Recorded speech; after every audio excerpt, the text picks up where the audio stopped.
Hi everybody. In 6.5 we're going to move on into other percent problems.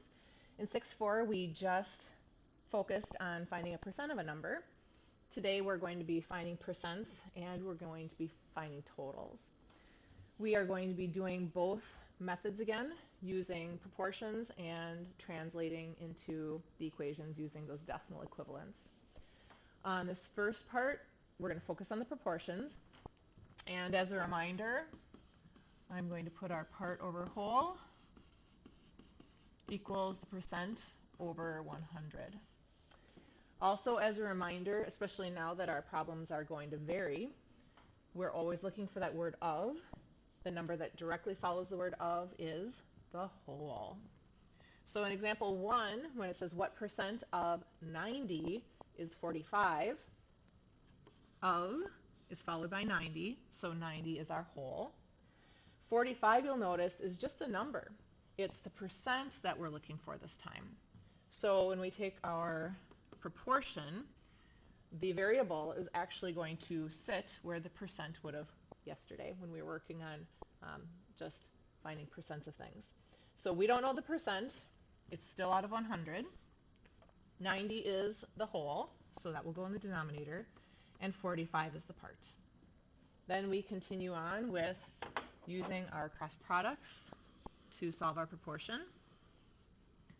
We have 90x equals 4,500. And then we need to divide by 90 to get our x alone. All of the problems in 6.4, we end up dividing by 100. This time, that's not going to be the case. So when we divide our 4,500 by 90, we end up with 50. And before we can circle our answer and call it done, we need to remind ourselves that it's a percentage we're looking for. So we just need to make sure that we put a percent sign on our answer. And now we're done. Example 2, 15 is 25% of what number? So when we see the of, what directly follows it? Well, the question mark, the thing that we don't know. That means this time our variable will be the whole.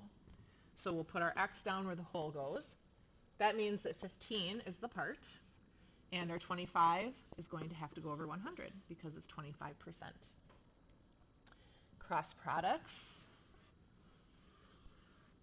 25x is equal to 1,500.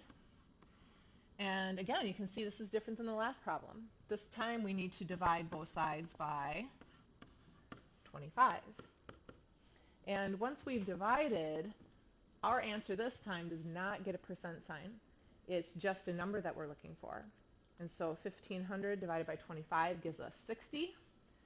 And if we put it back into the statement, 15 is 25% of 60. Does that make sense?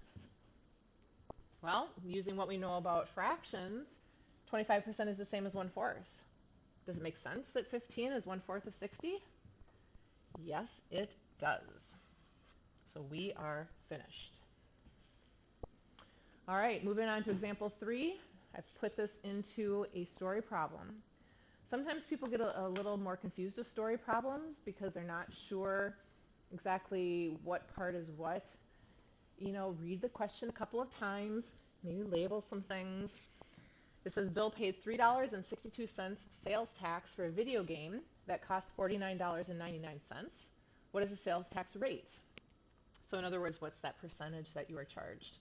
And we're supposed to round to the nearest tenth of a percent. Setting up our proportion, we know that we're looking for the percentage, so our variable will go in the percent spot over the 100. Now we need to decide if the $3.62 is the part or the whole. Use some common sense here. Is $3.62 the whole price of the item, or is it the $49.99 that was the whole price? Well, the $49.99 was the whole price. That $3.62 was the end result of finding the percentage. That was your sales tax. That's just a piece of the whole. That means that the $3.62 will go in the numerator, the $49.99 will go in the denominator. Again, do our cross products. We end up with 49.99 0.99x, and we have 362 once we've multiplied our $3.62 by 100. Now we're going to divide here, and let's talk about how to round this. When we divide 362 by $49.99, we get 7.24144,829. You are asked to round to the nearest tenth of a percent. So if I just go out 7.24, I really only care about going out to the hundredths because that determines how I round to the nearest tenth. Here's our tenths place. The 4 is not going to be strong enough to round it up, so we'll say it's approximately 7.2%. Again, be sure you put a percent sign on your answer because it's a percentage that we're looking for. Example 4, we have Suzanne. She had to pay a late fee of $12 because she was late with her credit card payment. The late fee rate is 15%. So the question is, how much was her bill without that late fee? So again, let's look at the problem. Let's try to figure out what all of these pieces mean. So if she had to pay a late fee of $12, would that be considered the part, or would it be the whole? Well, it makes sense that it would be the part because they're taking a percentage of her total bill to come up with that fee. So $12 is the part. The question was, how much was her bill without that late fee? So in other words, how much did her statement say? Did she owe $100? Did she owe $500? What was the whole? So the whole is our unknown. The fee was a 15% rate, so 15 over 100. Now we've got her set up. We do our happy little cross products. 15x equals 1200.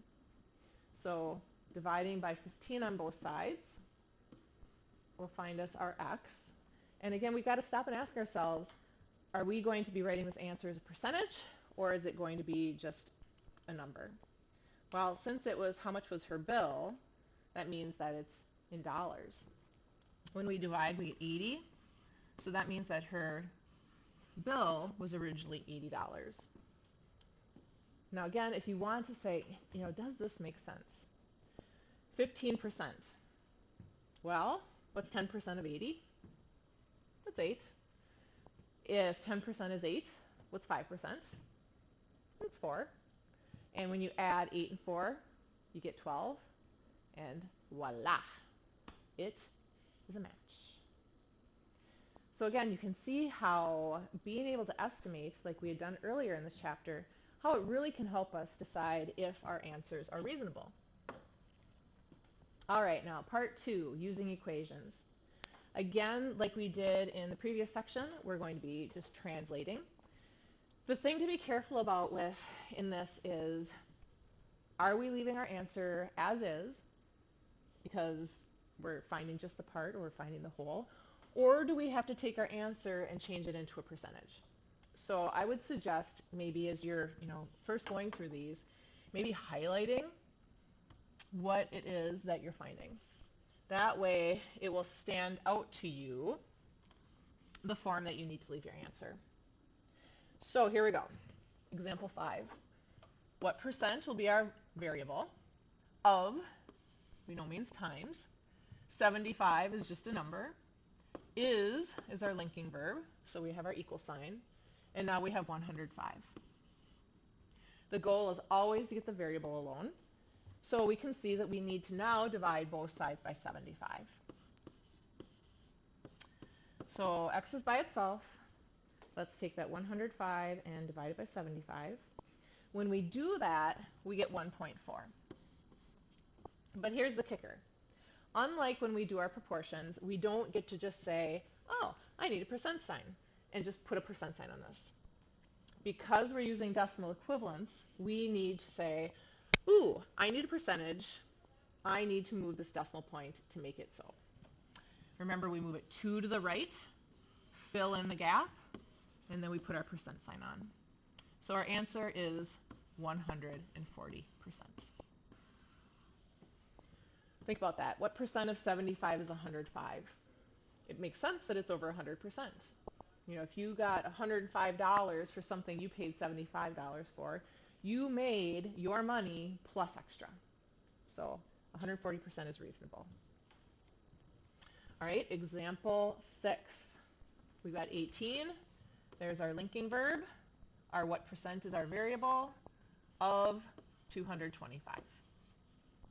Get our x alone, we divide by 225. So now we'll take that 18 and do the math. Oops. 18 divided by 225. That gives us 0.08. But again, we don't get to just slap the percent sign on there. We need to move our decimal point. 1, 2. And so we get 8%. In example 7, you'll see that the words that I highlighted are not the words what percent, but just what number. That means whatever number we get as our answer, that is our answer. We don't have to worry about moving any decimal points. So 15 is 30%. This is where we have to use our decimal equivalent. 30% would be the same as 0.3, or you could use 0.30 of, and then I'm going to switch to an n. I need to shake this up a little bit. All right, so we want to get n alone. We need to divide. And so when we divide 15 by 0.3, we end up with 50.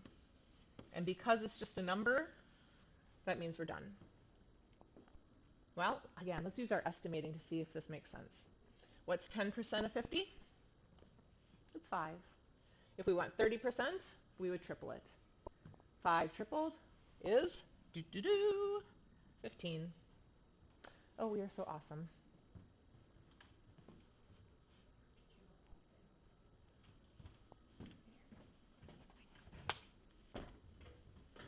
So example 8, we've got Lori. Lori is paying a sales tax rate of 8% on a purchase. She paid $2 in sales tax. And the question is, what was the original cost? So, now some of you might want to just throw this into proportion. Proportion would be a nice, easy way to do it.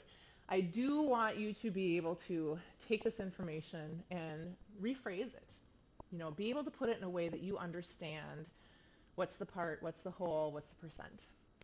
So if you think about it, she paid a sales tax rate of 8%, and we know she paid $2. So it would be fair to say that $2 is 8% of what number? Right? $2 is what she paid in sales tax. The sales tax rate was 8%. It's that original cost that we're looking for. So now when we translate, 2 is 8%. We'll use 0.08 of what number? Now we'll need to divide both sides by 0.08. And take our 2 and divide it by 0.08 on our calculator, and we get 25. Now because we're asking about an original cost, we want to make sure we put a dollar sign on this. We always want to have units. And again, you know, if we do just a quick mental math, if we say, you know, 8%, close to 10%. Well, what would 10% of 25 be? It would be 2.5 or 250. So does it make sense then that 8% would be $2? Yep, it does. So there's a lot in this today. If there is anything that you feel a little shaky on, again, I would suggest going back and listening through these, doing some of the calculations along with me so that you can see where I got these from. Anything else, please ask for